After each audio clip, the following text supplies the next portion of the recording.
I'm Erin. Welcome back to Storytime. This is episode 5 of Cut by me and Tid Ellington. Now, if you haven't already seen episode 4, please click this link. Make sure you get caught up. Chapter 8, October 1999. Do you know where we're going? Fred asked. Leander took another left turn too fast and she almost fell off her seat. She wished he wouldn't speed. All the time, really, but especially in a quiet neighborhood late at night. Her beat-up Toyota with one headlight would signal to anyone who peeked out the window that they didn't belong here. Fortunately, few of the houses had any lights on.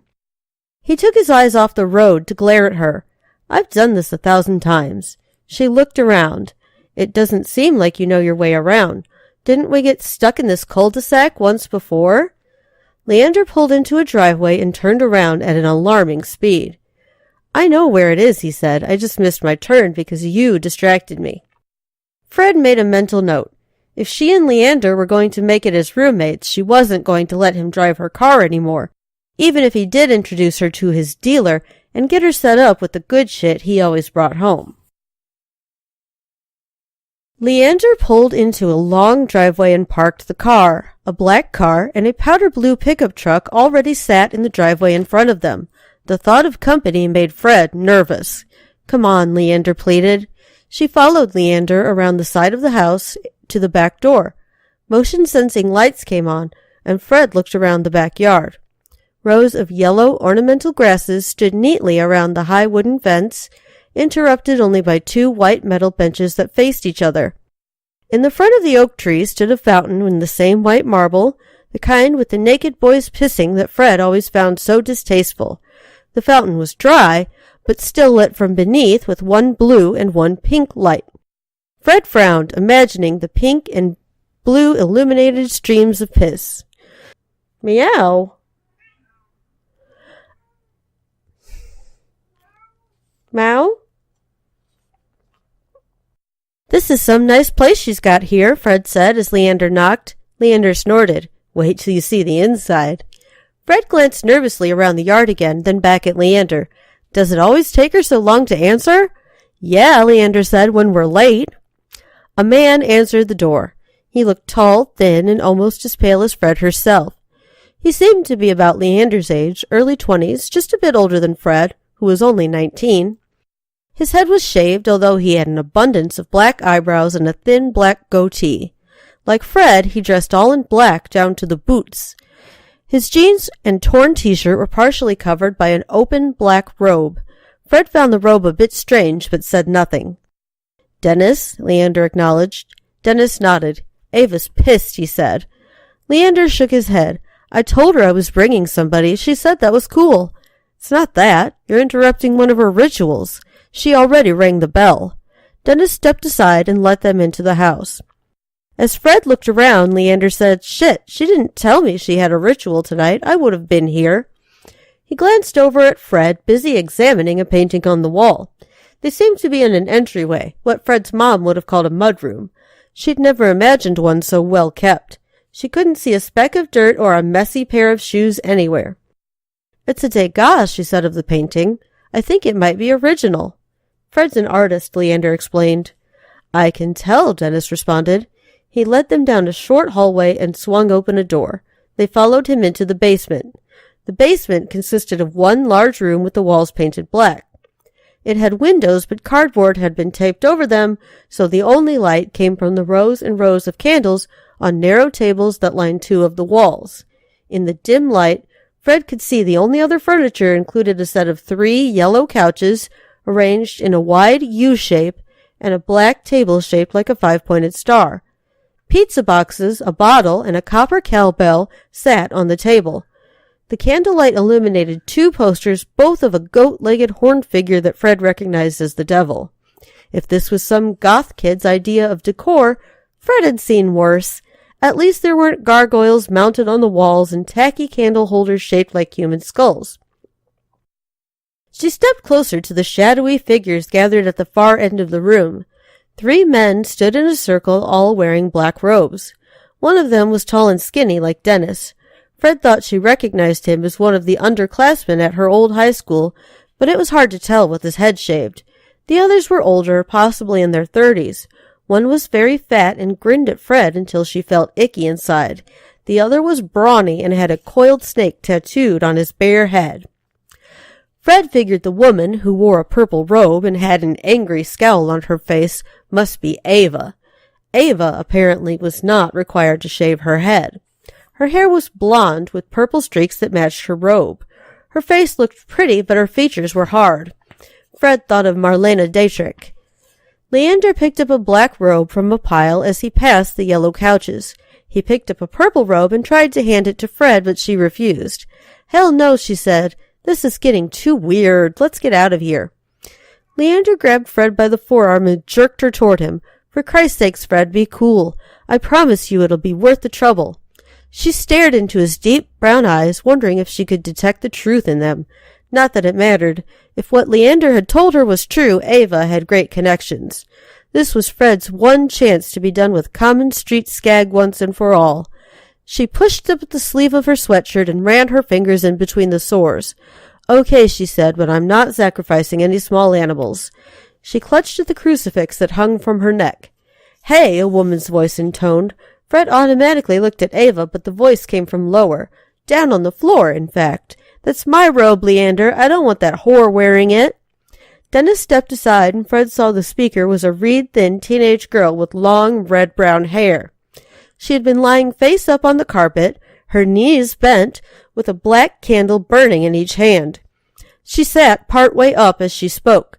She was naked except for a pair of black thong panties, and Fred found herself getting turned on at the sight of the girl's small breasts. She decided to let the girl's whore comment go. Ava looked enraged. "The altar does not speak," she bellowed. She planted one black boot in the middle of the girl's chest and pushed her back down to the floor.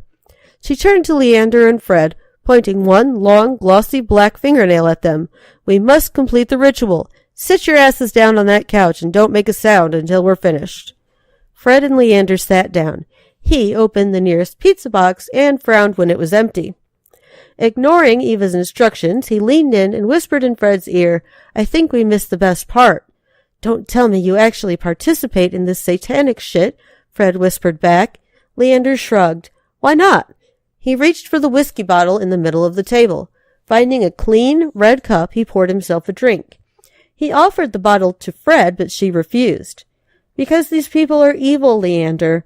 They worship the devil and mess around with powers they have no control over. It's dangerous, Leander." "You're overreacting," Leander said. Ava glared at them, but he stared her down. "We're not hurting anybody. It's not like on TV where people are running around kidnapping small children and sacrificing them to drink their blood. We're not hurting anybody. We only do these rituals to ask for different things. Like when somebody really pisses you off, you do a destruction ritual to ask for something horrible to happen to him or her. Maybe it works, maybe it doesn't, but you get it off your chest.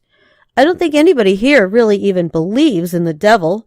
The bells and candles and everything simply help us focus our energy. You have to get into it or else it doesn't work." Fred reconsidered and poured herself a double shot of whiskey. She gulped it down, feeling warm and lightheaded as she did. It wasn't what she was really craving, though. She hoped that was coming soon. "Leander," Ava shouted, "ring the bell." Obediently, Leander picked up the cowbell and rang it 9 times. When he finished, he took off the robe. The others took off their robes, too, laying them back in a pile on the couch. The girl blew out her candles, stood, and hunted around for her clothes. Fred watched her pull on a short black skirt and a t-shirt. She stepped into a pair of flip-flops and walked over to the couch. "The ritual is concluded," Ava pronounced dramatically. Dennis and Erin said goodbye to everyone and made their way upstairs. The others stayed. "Did you guys eat all the pizza?" the girl asked. "I'm afraid so," Ava said, settling on the couch next to the guy with the snake tattoo. From his body language, Fred guessed he was Ava's boyfriend. "You're welcome to order more if you pay for it." "Never mind," the girl exclaimed, sitting on the arm of the couch near Leander. Fred found herself pushed aside as the fat guy squeezed in between her and Leander. He was sweaty and stank. Once he got settled, he looked over at Fred and still had that awful grin on his face. Fred shuddered. "Good evening," the fat guy said to Fred. "I am called Morphos the Destroyer. It's a pleasure to meet you." "His real name is Gary," the skinny girl explained. "Shut up, Starla," Morphos muttered. Do something about it, Starla answered. The destroyer did nothing. He offered his fat hand for Fred to shake. She smiled uneasily and was about to shake his sweaty paw when Leander intervened. Ava, can we get down to business here? Fred snatched her hand away and pretended she'd been reaching over for Leander all along. Ava tapped the snake-headed guy on the knee. Kurt, go get me my bag, please. Kurt nodded and went upstairs. When she wasn't in priestess mood, Ava's voice sounded a lot different. As a priestess, she was a hammy actress. Now she sounded normal. Fred, when Leander told me he wanted to bring you here, I thought he was talking about a man. How did you get that name anyway? My real name is Frida, Fred answered. Back in junior high, I showed up at school wearing a dog collar and my brother's boots. That's when the kids said I was a man and started calling me Freddie Freakshow. It kind of stuck. That's too bad, Morphos said. You're a very pretty girl. We can always use another female for our ritual, you know. Fred was glad Kurt returned with the bag before she had to think of a reply.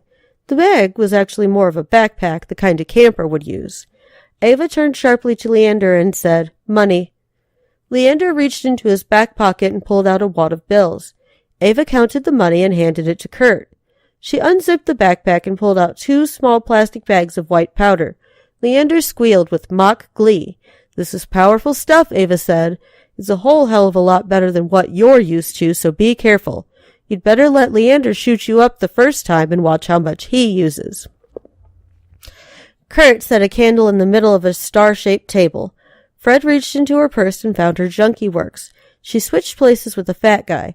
As Ava suggested, she let Leander shoot her up. Immediately she felt warm and relaxed. She started to lean against Leander, but he pushed her away. My turn. Fred leaned the other way, her head coming to rest on Morphos's leg. He started to hum happily. Fred didn't notice. She didn't even notice when he started to stroke her long, uncombed black hair. Suddenly, she lifted her head and vomited on Morphos's shoes. Bitch, he shouted, jumping up. Fred was thrown onto the floor, banging her elbow on the pointy corner of the star-shaped table. She looked at the bleeding wound as the fat guy raced upstairs to clean himself off. I guess that's the end of his little crush on you, Ava said as Fred pulled herself up. Thank God, Fred replied. She stared at the poster of Satan, smiling at her choice of words. He was creepy. Leander spoke up. What was the ritual about? It was a compassion ritual, Kurt said. We were asking for success for ourselves in an upcoming endeavor. He looked at Ava, probably unsure if he should say anything more. Shit, Leander said, that's right. The Halloween bonfire. When is Halloween, anyway? In 6 nights, Ava explained. You're having a bonfire, Fred asked. Ava shook her head. We're going to crash the bonfire at St. Helena's. Fred had been to the St. Helena's Halloween bonfire many times as a child. Every year, the university hosted the party on its campus, opening it up to the public. It was a perfectly innocent thing, with the students dressing in costumes and passing out candy to kids. After midnight, bands took to the stage, and the students mixed with the townies and danced. Some self-proclaimed pagans and Wiccans always showed up, but the students and faculty of St. Helena's were mostly Catholic. Fred knew they wouldn't appreciate a visit from a coven of devil worshippers, even a small coven. There's always a bunch of born-again Christians protesting the bonfire, Leander said. They gather outside the university gates and make a big show about how holy they are. We're going to go down and ruffle their tail feathers. He laughed hard. Then the sickness that got Fred got him, too. He vomited on his own shoes. Leander went upstairs as Morphos came down. Ava handed her bag to Kurt. I'll walk Fred to the door, she said. As the 2 women waited in the entryway for Leander to get cleaned up, Ava said, I'm not really a bitch, you know. I take my rituals seriously. I don't like to be interrupted when I'm playing the role of priestess. I hear you. Next time I'll have Leander call you before we come over. This is really a spectacular house, by the way. Thanks. I live here alone. My parents died together in a plane crash coming back from Sweden a few years ago. I was their only child, so I inherited it. I'm sorry, Fred replied. Not me, Ava said. I prayed and prayed for Satan to take my parents. Fred felt a chill run through her. Leander emerged from the bathroom, his shoes and pants soaking wet. Let's go home, he suggested. Chapter 9, October 1999. Brigid looked around but did not see Fred's Toyota anywhere on the street. On Monday mornings, Fred always went to church. Brigid couldn't go home, and she sure as hell wasn't going to school, so she decided to wait. She went up to the door and knocked hard. She waited, but no one answered. She went around to the side of the house, climbed up on top of the air conditioner, and banged on Leander's bedroom window with all her strength. A moment later, a confused and disheveled Leander came to the front door. He stood on the other side of the storm door, staring at Brigid with wide eyes. "Are you going to let me in? It's fucking cold out here," she exclaimed, exaggerating slightly. In her leather jacket, sweater, and jeans, Brigid felt perfectly comfortable. Leander nodded. He opened the door, and Brigid stepped inside. She wrinkled her nose at the smell. Clearly, neither Fred nor Leander had done any housekeeping lately. Stepping over a pile of sweat-stained white T-shirts, she went into the kitchen. Both sides of the sink towered with dirty dishes. Brigid threw her leather jacket onto a kitchen chair, but kept her purse strapped to her back. She lifted all the dishes out of one side and set them down on the counter. She pulled a clean bowl from the cupboard and filled it with water, transferring the water into the coffee maker. "Please tell me you have coffee," she said to Leander, who stood in the doorway watching her sleepily. Leander looked in the refrigerator, almost empty, but a can of dark roast coffee hid in the back. Brigid rummaged around in the drawers until she found a filter. She scooped out enough coffee grounds for 3 pots and started the coffee maker. "There," she said. "While that's brewing, let's watch some TV." "Fred's not here, you know," Leander said. He followed Brigid into the living room. She pushed a tangle of blankets and pillows off the couch and sat down. Leander sat in the chair across from her. "I know," she said, "but it's almost 10. Mass is already ended, and she'll have to go to confession before she'll be home. It shouldn't be long. Fred doesn't have that many sins. She's a junkie, not a serial killer." "She doesn't always come straight home," Leander said. "Shouldn't you be in school right now?" "Who says I'm not?" "I do. You're not." "Once again, Leander, your logic is flawless, but it misses the point. The only one who cares if I go to school or not is my mother. And since I don't see her around, as far as anyone who cares knows, I am at school." "What about your coach? Don't you have to go to class so you can attend practice?" "One of the privileges of being an athlete is that on days when I have practice and games, I'm present, whether I'm present or not. It's not fair, but that's the system. What can I do about it?" Leander grumbled something under his breath, but Brigid ignored him. She dug the remote out of the couch and flipped through the channels. Neither Fred nor Leander had what could properly be called a job. Fred earned money from nightclub gigs with various bands. Brigid didn't know exactly what Leander did, but figured it was some form of stealing. They couldn't afford cable, but Leander was handy with mechanical things. He'd pirated cable off the neighbor's box, one of the reasons Fred had let him move in. Thanks for listening. This has been episode 5 of Cut by Erin O'Riordan and Ted Ellington. If you haven't already, please subscribe, give us a thumbs up, and let us know how you like the story so far in the comments below. When episode 6 is ready, you'll be able to click on the link right here. Thanks. Have a great day.